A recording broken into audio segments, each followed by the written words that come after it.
Assalamualaikum warahmatullahi wabarakatuh. Nahdlatul Ulama itu sebenarnya adalah organisasi pesantren. Bisa dikatakan bahwa NU itu pesantren besar, pesantren itu NU kecil. Kalau ada pesantren kok tidak NU, itu bid'ah.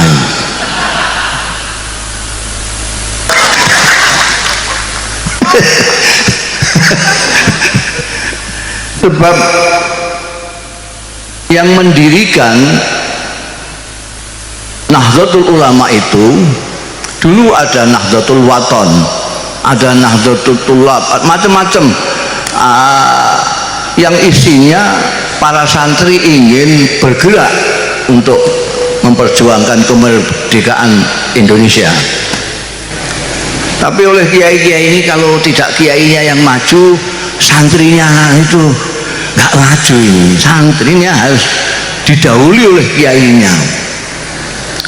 Maka kiai-kiai seperti Kiai Hasyim Asy'ari, Kiai Hasbullah, Kiai Bisri Samsuri, yang dari daerah seperti Kiai Maksum Lasem, Kiai Sirajuddin dari Pamekasan, dan lain, Kiai Usman dari Cepu, ini mendirikan Nahdlatul Ulama, kebangkitan ulama. Di bawah ulama adalah santri-santri. Ulama maju dulu, bangkit dulu, biar santri-santrinya ikut bangkit.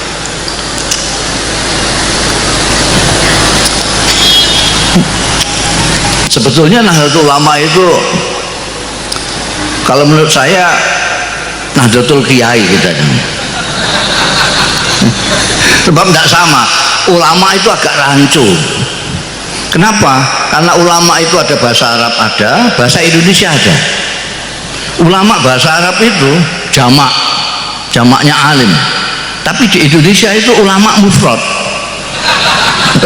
Sampai kalau percaya, buka kamus Indonesia itu, kamus besar bahasa Indonesia, lihat. Ulama adalah seorang ahli agama. Seorang itu kan mufrad. Jadi majelis ulama itu bisa tidak kiai, tapi kalau kiai ulama itu. Kan Nahdlatul Ulama. Kenapa dipilih Nahdlah? Padahal Nahdlah itu bisa nuhud, bisa macam-macam. Nahdon, nuhudan, nahdlatan. Kenapa menggunakan masdar marrah?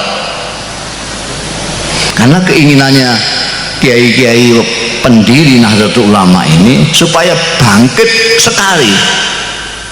Jangan kok bangkit tidur, bangkit tidur, bangkit tidur, enggak. Bangkit sekali. Ini saya katakan supaya NU yang sekarang tahu itu, ojo turu Bang. Soalnya itu bawaannya orang yang mapan, itu ngantuan. Sekarang sampai lihat aja, orang yang gedibakan gini, wow, pertentangan sana begini, itu belum mapan.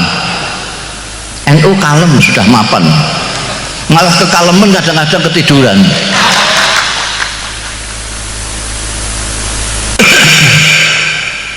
Ya Allah.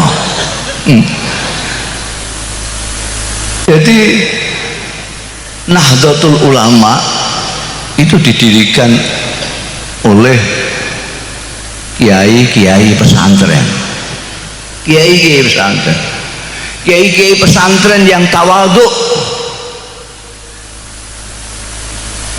Ambil cari itu di sini namanya apa? Pesantren apa? Betet apa?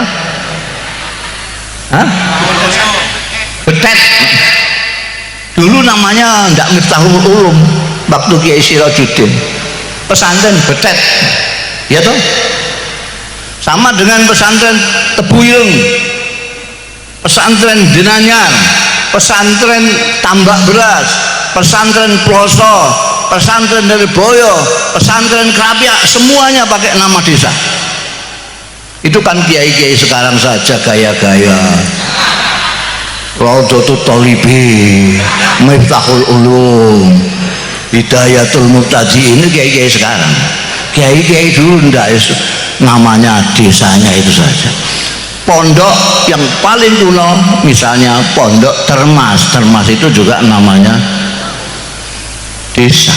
Sampai dibawa menjadi tokoh internasional Syekh Mahfud At-Turmusi dari Termas, Abdul Muhaimin Al-Lasmi dari Lasem,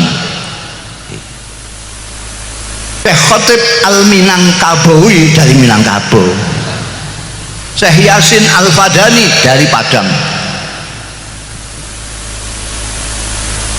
Ini kiai-kiai yang makanya cirinya NU itu desa. Nah sekarang ini orang desa itu gayanya kepengin jadi orang kota. Nah ini yang rusak sebetulnya itu, diserbu oleh kota, lalu kepengin orang desa itu seperti orang kota. Kelihatannya orang kota kok gagah gitu, terus kepengin gagah. Orang kota itu berislam kan gagah itu, gagah dan kadang-kadang malah menakutkan saking gagahnya itu. Musyrik, kafir,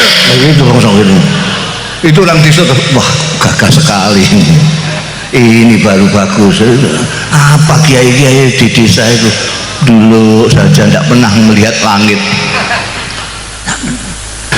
Kiai-kiai di desa tidak pernah lihat langit, tangking tawaduknya. Orang kota mengira bahwa kiai yang tunduk itu kiai yang lemah. Bodoh dia, nggak tahu namanya tawaduk. Orang sekarang ini membenturkan kiai NU dengan habaib. Sampai lihat loh, siapa yang menghormati Habib? Siapa? Tidak ada. Yang nyucuk tangannya Habib tidak ada kecuali orang NU. Silahkan lihat. Kok sekarang udah hantem tabrak-tabrak no Habib sama kiai NU? Kalau nggak ada NU, nggak ada yang menghormati orang-orang itu, Habib yang dari. Kita lihat sejarah saja. Allah, kalau saya itu kiai-kiainan, tidak kiai betulan. Saya kadang-kadang jadi seniman. Saya pernah lihat pameran lukisan di Magelang sana, itu ada museum lukisan besar sekali, ada pameran lukisan. Saya nonton, di antara lukisan macam-macam, pemandangan, kuda dan lain sebagainya, dan cewek cantik segala macam, itu di situ ada lukisan Hadratus Syekh Hasyim Asy'ari, besar sekali, duduk dengan anggrengnya itu. Saya tanya sih, ini siapa yang melukis ini? Lalu saya dikenalkan, dipanggil itu orang yang melukis ini, yang kemudian sekarang jadi kawan saya. Saya dipanggil sama penyelenggaranya itu, terus saya kaget, saya yang melukis ini saudara kita yang Cina, malah bukan hanya Cina, terus meh singkek kalau masalah meripate meh gak ketok. Saya kagetnya loh, ini ada singkek kok nggambar Hadratus Syekh, kok nggak gambar kuda, gambar cewek apa, gambar apa, gambar Hadratus Syekh. Saya tanya, loh sampean kok gambar ini, kan nggak lain-lainnya pada gambar gini, kok kamu gambar ini sendiri? Apa jawabnya? Saya kaget 2 kali. Dia bilang, kalau tidak ada orang ini, tidak ada Indonesia.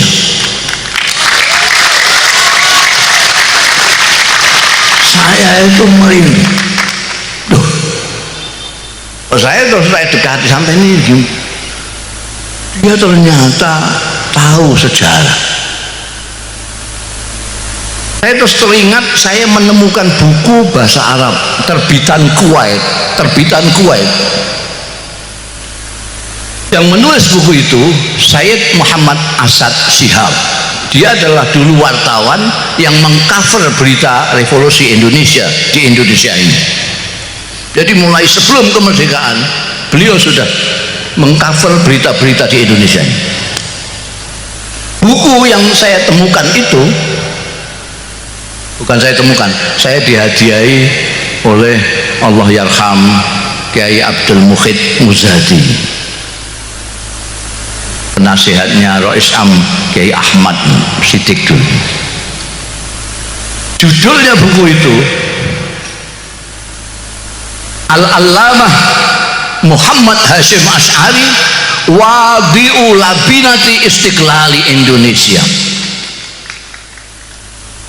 Kalau diterjemahkan itu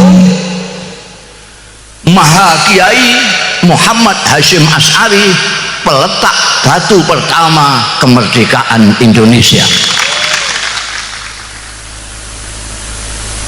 Pengakuan internasional yang menyoroti Indonesia. Jadi sekarang nggak usah pakai pamer-pamer. Terus kalau tidak ada NU, nggak ada Indonesia ini. Karena itu orang NU nggak usah teriak-teriak Indonesia harga mati segala macam, nggak usah. Mulai Tuhan sampai orang-orang yang ahli sejarah tahu semua. Kalau nggak tahu berarti nggak tahu memang. Ya jahil gitu saja. Nggak usah.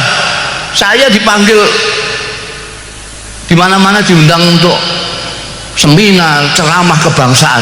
Loh, sampai ini tahu saya enggak? Saya itu orang NU. Kok diajak ngomong kebangsaan, bangsa apa yang akan dibicarakan? Yang sampai maksudkan kan bangsa Indonesia loh. Iya loh. Loh ngapain? Loh saya ini orang Indonesia. Saya orang NU.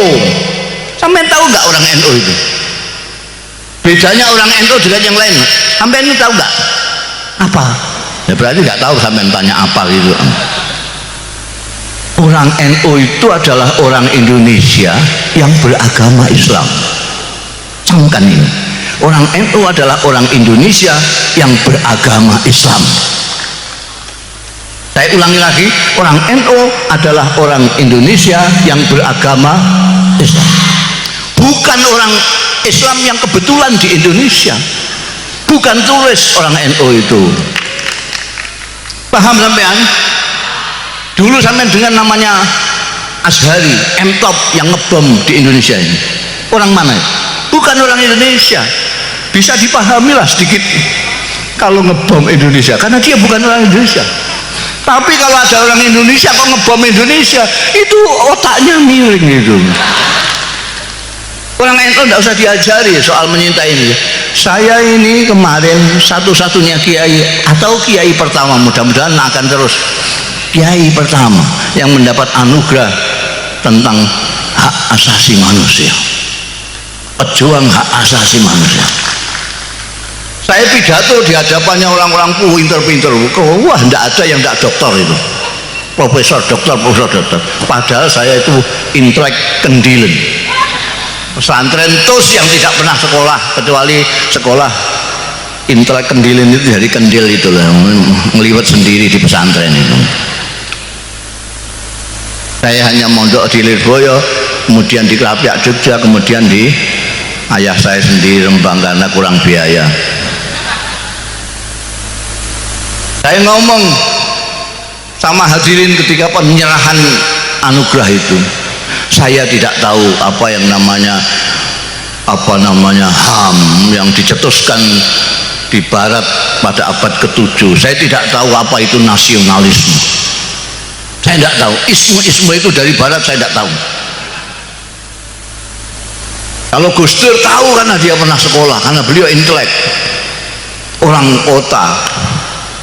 Saya ini orang desa. Tahu saya, kiai saya di pesantren mengatakan kepada saya bahwa Indonesia ini rumah kamu. Itu saja. Dan itu yang saya apalkan sampai sekarang. Kiai saya mengatakan Indonesia itu adalah rumahmu.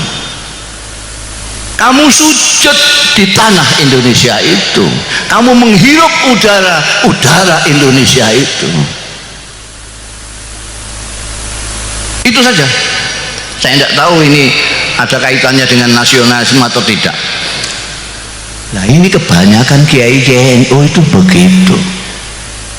Dulu Kiai Sirajuddin, Kiai Wahab Hasbullah, Kiai Bisri Samsuri, Kiai Hasyim As'ari, Kiai Muhaimin, Kiai Baidawi, Kiai Maksum, segala macam itu di sana ketika sekolah, ketika ngaji di Mekah. Mekah pada waktu itu ngajinya di Masjidil Haram. Itu setiap kali kiai-kiai itu di multazam, yang saya tahu adalah Kiai Hasyim As'ari dengan kawan-kawannya yang dari Malaysia, dari Pakistan semua. Itu apa yang tidak pernah lupa dimohonkan kepada Allah Ta'ala? Mereka memohon kemerdekaan Indonesia. Jadi kalau bicara tentang kebangsaan jangan dengan orang NU. NU itu senajan kecewa. Ini sekarang banyak NU kecewa karena apa namanya, dianggapnya kok enggak ada menterinya yang NU ya. Mereka lupa bahwa wakil presiden itu NU. Mereka lupa Pak Mahfud MD itu NU. Dia orang Madura kok enggak NU, itu sudah lupa pusernya itu. Belum di tanah Jawa sana terkenalnya itu orang Madura itu agamanya NU.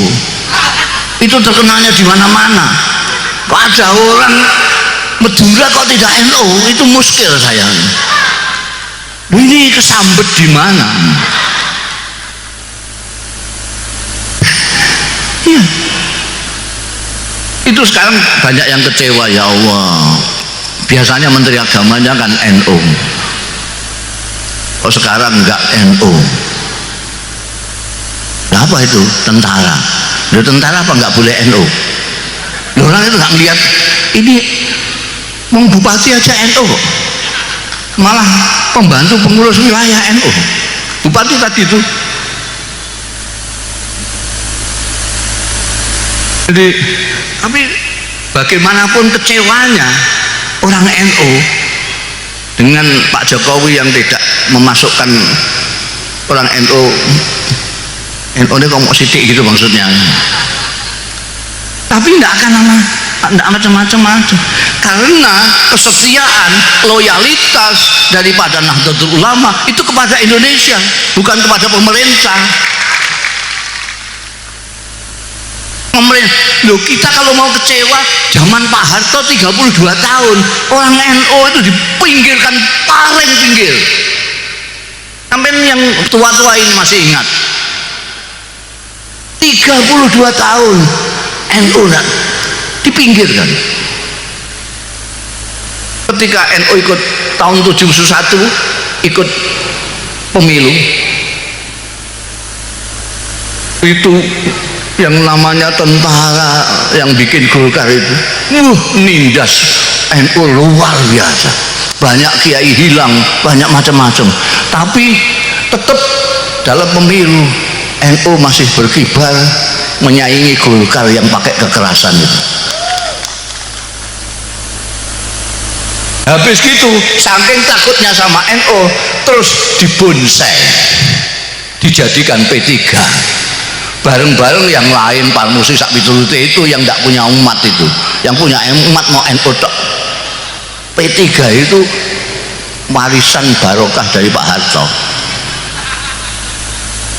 Berarti semua partai Islam dikumpulkan di situ supaya Pak Harto gampang caranya mengontrol itu. NU bisa. Selama Pak Harto masih jadi presiden, Tidak ada orang NU di P3 yang pernah menjadi pimpinan. Ingat sejarahnya. Padahal isinya sampai ke bawah itu orang NU semua. Mulai Mintarja, Naro, sampai Hasan Mitariam semua. Yang belakangan ketika Pak Harto lengser baru orang NU Hamzah Has naik jadi pimpin. Jadi kalau kecewa sudah dulu-dulu.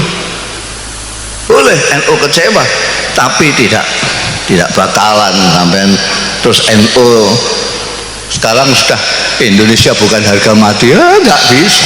Tetap Pancasila. Kenapa? Karena ikut bikin negara ini yuk.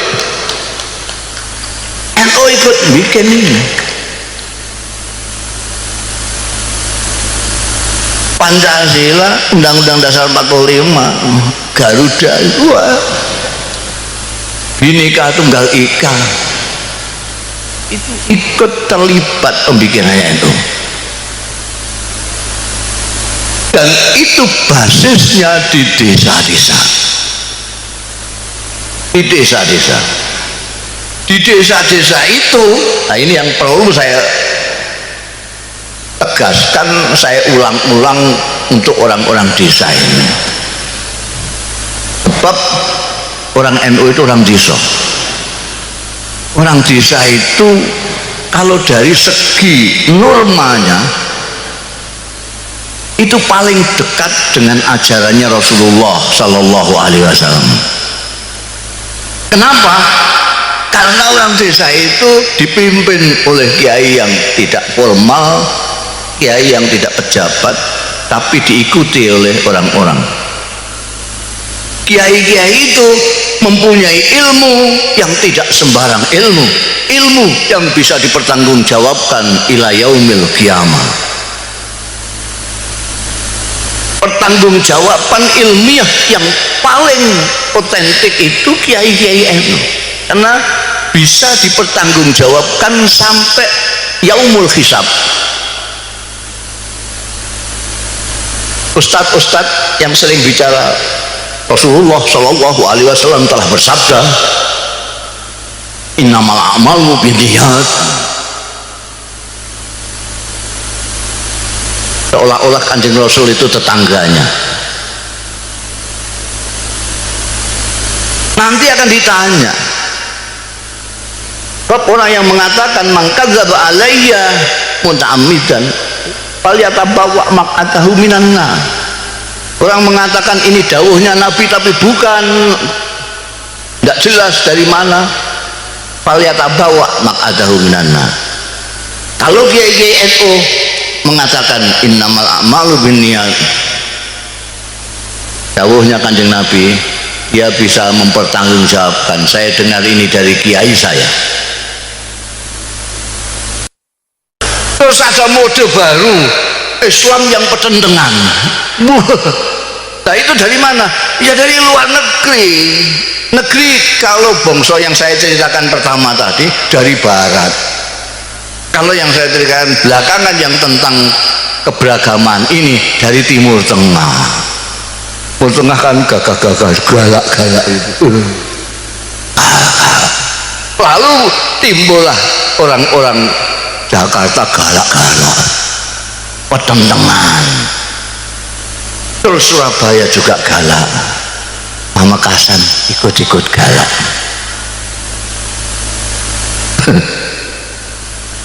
Nah ini kalau orang-orang NU ketularan itu ya lucu. Orang NU itu dari ajaran kiai-kiainya dari dulu itu beragama itu santai. Beragama itu santai. Sebab dalilnya itu, nah ini soal bilang dalil. Oh, Jakarta sampai ngomong sudah dalil ditanya, ini hadis oke apa doib, tanya ini rawinya siapa. Kalau dibilang Quran ini surat berapa, ayat berapa, di Quran pojok yang sebelah mana, tanya. Kalau kiai-kiai NU dan masyarakat NU yang menjadi santri-santrinya itu sudah menjadi budaya. Budaya itu apa? Sudah tidak pakai dalil-dalilan. Kiai itu dalilnya banyak sekali. Tidak mau satu tok. Ada yang dalilnya mau siji dibawa kemana-mana. Dalilnya katanya balihu ani walau ayat. Nah, walaunya tidak dimaknani ya, walau tidak paham maknanya walau. Oh ya, maksudnya apa nggak tahu. Pokoknya dua ayat itu sudah peteta ke sana kemari. Nah kalau NU itu dalilnya banyak. Sampai lihat saja ke Bahsul Masail itu. Bahsul Masail itu biasa di NU itu bihi kaulani. Ada dua kaul. Karena kiai sana mendapatkan makhot ini dari sini, kiai ini dapat makhot dari sini, saking kayanya. Malah ketika membahas bank itu sampai dua kali diulangi lagi, tetap bihi salah satu akwali, tiga pendapat. Jadi wong NU enak banget itu, wong ada tiga kok aku malah kiai sing ngalalno. Aku ikut kiai yang mengharamkan karena saya hati-hati. Enak sekali, santai. Sebab kiai NU punya dalil, tahu ada dawuh Gusti Allah wa ma ja'alallah fiddini min haraj. Tuhan tidak tahu bahwa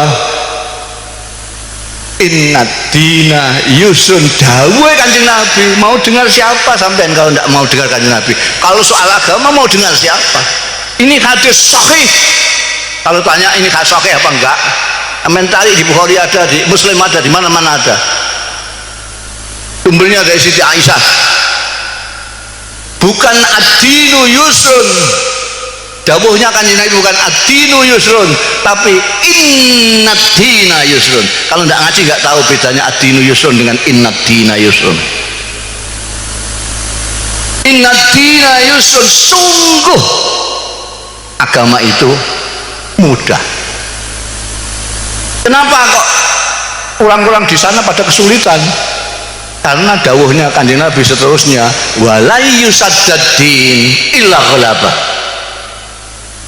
Agama ini sungguh mudah, tapi kalau kamu mau memberat-beratkan agama, kamu sendiri yang kewalahan. Ala yusaddaddin illa ghalabah. Capek kamu beragama pertentangan. Oh itu kan hadis. Ya sudah, hadis sahih itu masih tanya. Itu kan hadis. Memangnya firman Allah ada? Ada. Allah berfirman tidak hanya yuridullahu bikumul yusra, tidak, tapi diteruskan wala yuridu bikumul usra. Ngerti nggak ilmu Quran kan?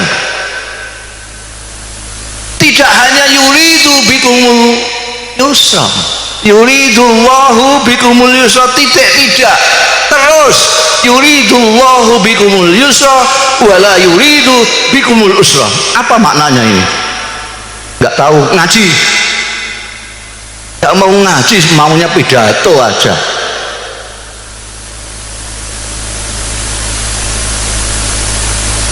Yuridullah, Tuhan menghendaki bikum semua kalian. Al yusra, mudah, gampang. Tuhan menghendaki kamu gampang. Wala yuridu bikumul usra, dan tidak menghendaki kamu kesulitan. Ini takkid juga. Tuhan tidak menghendaki kita. Di surat Toha Tuhan menurunkan Quran ini apa? Lalitasco. Kalau sampai merasa berat beragama Islam, berarti sampai kudu hijrah dari ustadz kamu. Sampai salah ustadz.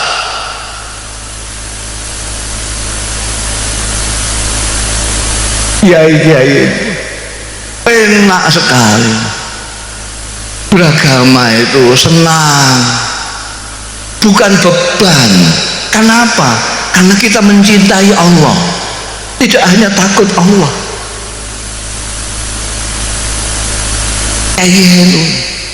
Enak. Dan lagi pula ya, saya itu kalau lihat orang pertentangan dalam beragama itu, saya itu kasihan ya, guyu, ingin ketawa itu. Ini bagaimana? Nung potonganmu kayak ngono. kok enggak syukur itu loh. Potongan kayak kita ini itu masih diberi Tuhan jadi umatnya Muhammad Sallallahu Alaihi Wasallam, itu sudah syukurnya harus luar biasa, lumayan. Coba orang kayak kita gini nih kok ditakdirkan Tuhan hidup zaman Kanjeng Nabi, kira-kira melok Kanjeng Nabi apa ikut Abu Jahal? Potongan gini-gini, potongan mukanya sangarnya begitu, kalau lihat orang kudu gitu. Zaman Kanjeng Nabi saya itu pernah ngelamun, itu saya bantah sendiri lamunan saya pernah ngelamun, ya Allah, kalau saya itu ditakdirkan zaman Rasulullah itu enak sekali, saya tidak usah hafal Quran, ngapain ngapalkan Quran, wong ada Quran berjalan, asal saya dekat Kanjeng Nabi kan sudah. Kanjeng Nabi kan Quran berjalan, kepengin dengan Tuhan yang baik itu bagaimana, lihat Kanjeng Nabi. Kepengin dengan hamba Allah yang baik itu bagaimana, lihat Kanjeng Nabi. Bagaimana baik dengan istri, lihat Kanjeng Nabi. Bagaimana baik dengan tetangga. Enak kalau saya ditakdirkan zaman Kanjeng Nabi, enak itu. Saya tidak usah ngaji, nyawang-nyawang Kanjeng Nabi saja. Tapi akal sehat saya lalu bantah, oh dapurmu ditakdirkan hidup zaman Kanjeng Nabi, belum tentu melok Kanjeng Nabi kan. Jangan-jangan kamu ikut Abu Jahal, lihat potonganmu gitu. Saya terus alhamdulillah, saya ini kok ngelamun kok keduren, bahasa Jawanya ngelamun keduren ya. Di sini apa? Ketinggian ngelamun. Yang potongan kayak gini kira-kira nek kok jejeran dengan sahabat Abu Bakar, dengan Sayyidina Ali gitu, kira-kira pantas apa enggak kira-kira? La ilaha illallah, diapurmu. Jadi kita harus bersyukur sudah hidup di akhir zaman. Kita ini hidup di akhir zaman. Sudah habis kiamat kok. Katanya kiamat tahun 12, ini tahun 19, kan sudah kelewat. Jadi kita itu makhluk yang paling akhir, masih dipilih oleh Allah. Hidayatullah, hidayahnya Allah yang hakiki itu adalah hak prerogatifnya Gusti Allah. Sama dengan menteri-menteri itu hak prerogatifnya presiden. Kok kamu mangkel, cek orang mangkel, presiden menghendaki ini ya ini. Sampean mangkel tidak mangkel, orang mana ini betet ya? Hah? Betet. Ya orang betet kok melok Kanjeng Nabi, ikut Kanjeng Nabi itu kan ya agak masuk akal. Betet sama kasan ikut Kanjeng Nabi itu ketemu pirang perkara. Gimana? Wong familia tidak, tetangga tidak, tidak apa-apanya, jauh sekali. Sini Mekah itu 7 samudra, di sini ke Madinah itu masih lewat Surabaya, baru terbang 9 jam pakai pesawat jet. Sampai kok ikut Kanjeng Nabi itu asal usulnya gimana? Padahal ada orang yang dekat sekali, tidak ada orang yang lebih dekat daripada dia, namanya Abdul Uzza. Orang ini dekat dengan Kanjeng Nabi luar biasa, karena pertama dia saudaranya Sayyidina Abdullah. Sayyidina Abdullah itu ayahnya Kanjeng Nabi Muhammad Sallallahu Alaihi Wasallam. Dia saudara kandungnya Sayyidina Abdullah, berarti pamannya Kanjeng Nabi persis. Rumahnya tetangga pet dengan Kanjeng Nabi Muhammad Sallallahu Alaihi Wasallam. Sini Kanjeng Nabi, di situ rumahnya. Tidak hanya itu saja, orang ini Abdul Uzza besanan dengan Kanjeng Nabi Muhammad Sallallahu Alaihi Wasallam, anak 2. Dia punya anak laki-laki 2, Utbah dan Utaibah, dikawinkan putrinya Kanjeng Nabi 2, Sayyidatina Ruqayyah dan Sayyidatina Ummi Kulsum. Ada orang yang lebih dekat dari dia. Paman, tetangga pet, besanan anak dua, tidak hanya satu. Itu ketika diajak Kanjeng Nabi untuk menyembah Allah Subhanahu wa ta'ala, bukan hanya tidak mau, tapi mencaci maki Kanjeng Nabi. Dia mengatakan kepada Kanjeng Nabi waktu itu, tabban laka ya Muhammad, alihadza jama'tan. Kurang ajar kamu Muhammad, orang tua-tua kamu kumpulkan, kamu ngomongnya gitu itu. Masa Tuhan enak-enak banyak kok kamu jadikan satu tok. Dia marah-marah karena dia punya Tuhan ada 200 berapa gitu. Abdul Uzza yang begitu dekat Kanjeng Nabi, diajak tidak mau, bukan hanya tidak mau tapi mencaci Kanjeng Nabi. Sampean ikut Kanjeng Nabi Muhammad sallallahu alaihi wasallam. Makanya kiai-kiai mengatakan nikmat yang paling besar adalah Islam, wal iman wal Islam. Karena itu hak prerogatif Gusti Allah. Abu Lahab, Abdul Uzza itu julukannya Abdul Wahab karena dia marah terus, muslinya merah terus, mukanya terbakar, makanya disebut Abu Lahab. Begitu turun ayat tabat yada Abu Lahab, anaknya dua laki-laki Utbah dan Utaibah dipanggil, ceraikan istri-istri kalian, kalau tidak kamu tidak aku akui anakku. Gimana ada orang begitu dekat dengan Rasulullah, begitu kerasnya menentang Rasulullah. Ada orang yang jauhnya seperti kita ini tiba-tiba ikut ke Rasulullah. Itu hak prerogatifnya Gusti. Tidak bisa Abu Lahab terus bilang, kok saya yang dekat kok nggak dihidayai Gusti. Gusti Allah itu bahasa Jakartanya maha semau gue. Kaunuhu muridan, maha berkehendak. Ini yang kita harus syukur. Kita harus bersyukur dipilih Allah dari sekian miliar manusia untuk ikut Kanjeng Nabi Muhammad sallallahu alaihi wasallam. Dan kita harus bersyukur lagi bahwa Kanjeng Nabi Muhammad sallallahu alaihi wasallam, meskipun jarak kita dengan beliau 15 abad, ajaran-ajarannya masih dibawa terus. Dari sahabat ke tabi'in, dari tabi'in ke tabi'in tabi'in, dari tabi'in tabi'in kepada ulama-ulama sampai ke kiai-kiai yang terus memegang mata rantai ajaran Rasulullah kepada kita. Ada Tuhan. Dan saya sudah keliling, saya sudah ke Amerika, ke Eropa, ke Timur Tengah, ke Jepang, ke Taiwan, ke Korea. Tidak ada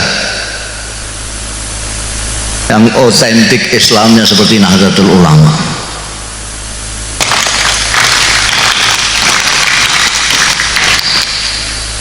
Saya sudah ketemu dengan Gen Syekh Azhar, Gen Mufti Syria Syekh Hasun, Gen Qatar. Semua pemahamannya sama dengan pemahamannya kiai-kiai Nahdlatul Ulama. Bahkan saya berani mengatakan yang disebut Sawadul A'zam itu adalah orang-orang NU. Barangkali ada kiai-kiai yang mau mencari dalil yang lain. Dalil saya adalah, saya teringat saya pernah diajak Allah yarham Kiai Sa'al Mahfud Rais Am dan Gus Dur. Saya waktu itu masih gelandangan. Saya jalan ke PBNU, ketemu ada Kiai Sa'al, Gus Dur, Allah yarham sudah meninggal semua ini, Dr. Fahmi Saifuddin. Mereka sedang surat-suratan dengan Saudi Arabia karena PBNU dapat undangan dari Darul Ifta. Darul Ifta itu non departemental tapi langsung di bawah raja.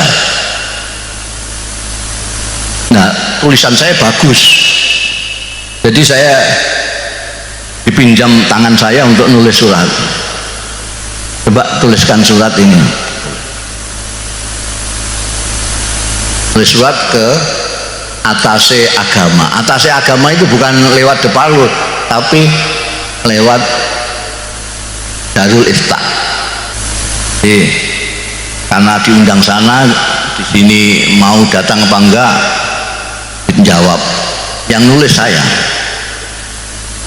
Waktu ngantarkan surat ini ke atas agama, dicatat sama atasnya itu. Ini dari siapa ini? Kiai siapa? Kiai Sahal Mahfud, Muhammad Ahmad Sahal Mahfud Rais. Ini Abdurrahman Wahid,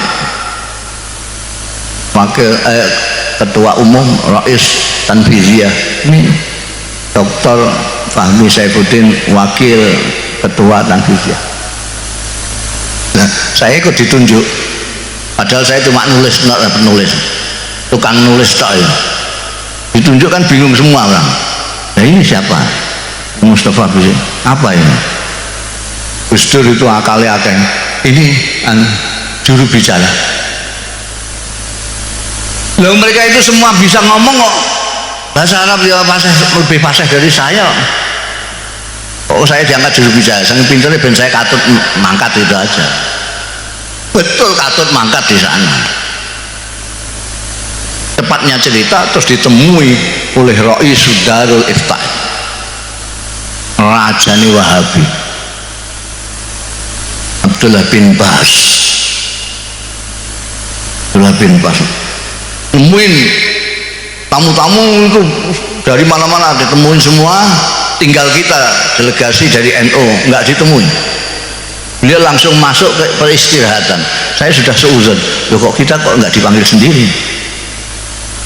Tahu-tahu ada utusannya bisikin kita,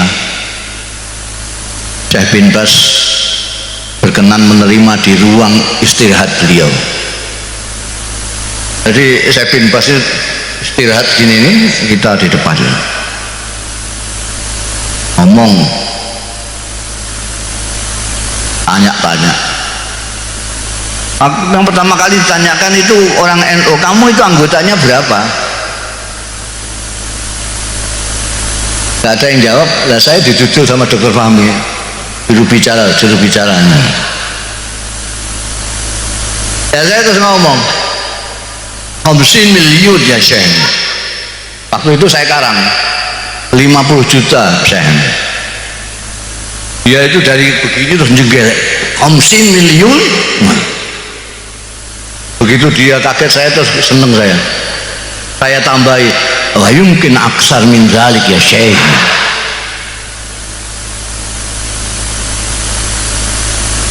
Nah itu bayangkan aja, penduduk Saudi Arabia pada waktu itu baru 20 juta.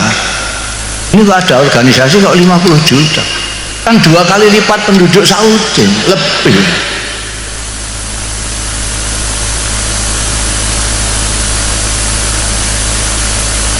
Ketika ditanya itu yang biayai siapa, tidak ada, sampai juru bicaranya pun tidak bisa jawab. Itu tidak ada yang biayai, lillahi ta'ala semua.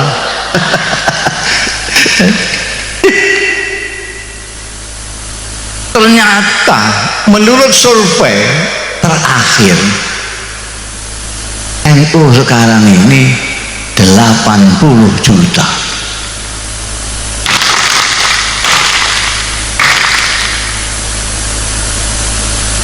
80 juta. Jadi itu bisa 4 kali penduduk Australia. Jadi Islam yang paling banyak, yang mayoritas di dunia ini adalah NU. Apa salah kalau saya mengatakan ini Sawadul Azam? Di Mekah itu meskipun misalnya 100% umat Islam, itu cuma berapa? 20 juta. Berapa ya? Sekitar 25 juta. Tidak apa-apanya. Mereka dikumpulkan jadi satu, sih banyakkan orang NU. Abdul Azam. Makanya kalau ada yang kecewa ya bisa dimaklumi lah. Kok kelihatannya kok gak begitu mewakili gitu loh. Kok menteri agamanya kok bukan orang NU gitu, itu orang-orang gerundel kan gitu. Tapi itu perkara cilik itu. Kalau bahasane kiai-kiai NU samanan kolila. Samanan kolila itu mansus itu. Boleh. Samanan kolila itu mansus. Kalau samanan kasiron itu baru mafhum. Mansus. Lah sak gede-gede ini pangkat itu ya kolila. Karena itu Nahdlatul Ulama dengan khitohnya itu yang dikhidmai adalah Indonesia. Orang sering bertanya kepada saya, apakah NU tidak berpolitik? Berpolitik. Berpolitik. Tapi harus tahu sampean itu, orang sini orang berpolitik tapi nggak ngerti politik. Nah itu kata-kata kalau nggak ngerti politik nggak sudah lah, nggak usah berpolitik, kita ngaji saja. Ngerti politik. Politik itu ada bermacam-macam. Ada politik kebangsaan. Ini politiknya NU, politik kebangsaan. Ketika Bung Karno jadi presiden, ulama-ulama Nahdlatul Ulama, kiai-kiai Nahdlatul Ulama mengangkatnya menjadi waliul amri daruri bisyaukah. Kalau tidak diakui, maka ini akan menimbulkan dampak yang banyak sekali. Maka menteri-menterinya agama juga tidak bisa mesahkan perkawinannya orang-orang yang kawin, naib-naibnya itu semua tidak sah semua. Ini kebangsaan. Ketika geger-geger mengenai ideologi negara, kiai-kiai kumpul di situ Bondo, nyatakan Pancasila sebagai asas. Ini adalah politik kebangsaan demi bangsa Indonesia. Itu NU. Pokoknya kalau demi bangsa Indonesia, itu tadi katanya ketua tadi bagaimana? Malam-malam ditantang apa? Saya nggak batin bahasa, pakai bahasa anu katanya. Pakai bahasa Perancis saya nggak begitu tahu tadi. Oh malam kok ditantang, kita bangun gitu tadi. Politik kebangsaan. Jadi kita politiknya politik kebangsaan, membela kebangsaan. Jadi kita tidak peduli kita akan diikutkan pemerintahan atau tidak, meskipun roh Islam kita diambil untuk jadi wakil presiden, tapi nanti kalau ada pemerintahan ini tidak berpikir tentang Indonesia, kita akan kritisi, kita akan tentang, karena kita loyalitas kita kepada Indonesia. Politik kebangsaan.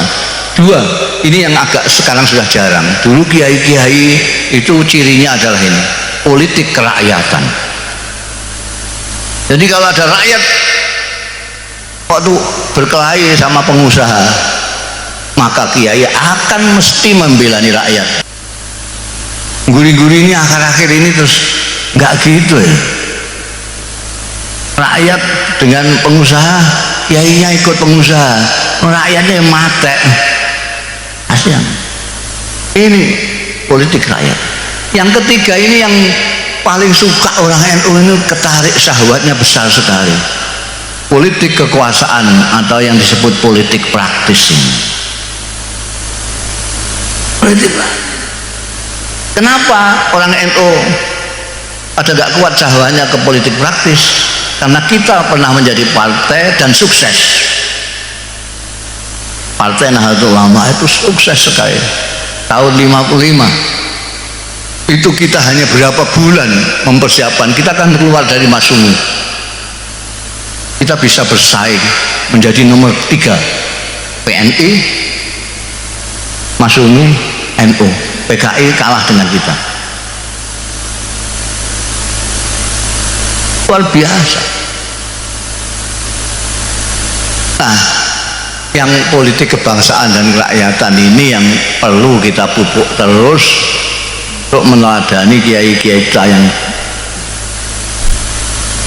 dan keberagamaan kita warga NU itu sudah ada khitohnya. Tawassut wal i'tidal adalah ciri umat ini, wasatiyah ini. Kalau pertentangan jelas bukan. Pertentangan itu tahu nggak Di sini apa bahasa Maduranya petentengan? Petentengan itu wah pokoknya wah. Petentengan itu kosok wang sule anu kebalikannya kalem lah, kalem. Kan semangat.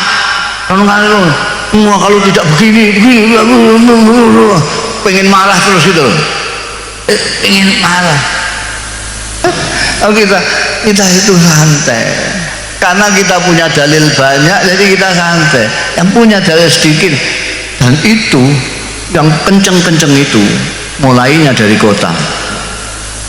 Sampean perhatikan, sampean kalau meruntut sejarah, maka keberagamaan yang kenceng-kenceng bermula dari kota, dari kampus-kampus, dan itu bukan dari bangsa IAIN apalagi dari pesantren, tidak.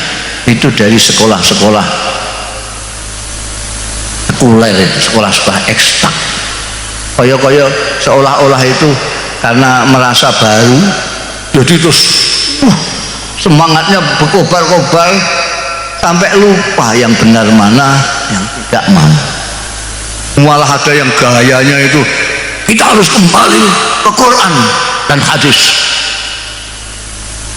Itu orang awam disuruh kembali ke Quran dan hadis, dia saja nggak paham. Saya bilang kalau mengatakan kembali ke Quran dan hadis itu maknanya ngajilah, maknanya ngaji.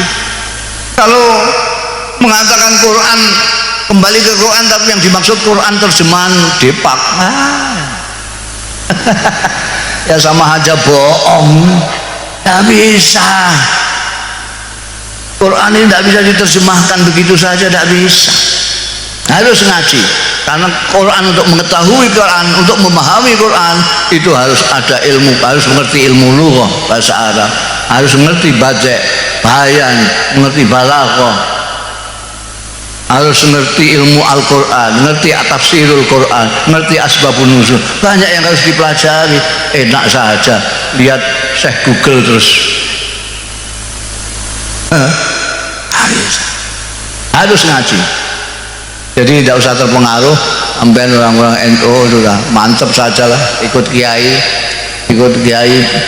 kiai-kiainya juga ikut Mbah Hasyim Asy'ari. Udah gantung saja ini. Kayak tasbih itu di sini di atas sudah ikut Kanjeng Nabi, ke bawah kita gandulan saja.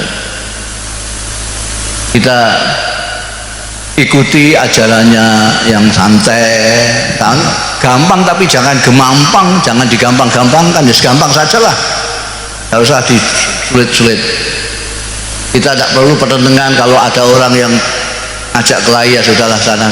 Kamu cari musuh yang lain saja. Saya lagi sedang tidak enak badan ini, jangan diajak berkelahi. Saya sedang memikirkan Gusti Allah ini. Saya tidak sempat memikirkan yang lain, saya hanya memikirkan Gusti Allah. Orang itu kalau Gusti Allah nggak dipikir, itu ya akhirnya ya lupa. Kita itu kan ke Gusti Allah itu melewati banyak. Ada organisasi masyarakatan, organisasi politik, masih ada Islam, itu baru ke Gusti Allah. Kalau kau sini sudah pertentangan, nggak sampai sini, apalagi sampai sini. Paham atau enggak terserah sampai itu. Wah, sudah 1:30. Cepat sekali nih. Ya, jadi kesimpulannya yang saya omongkan, marilah kita bersyukur dipilih Allah menjadi umatnya Nabi Muhammad Sallallahu Alaihi Wasallam.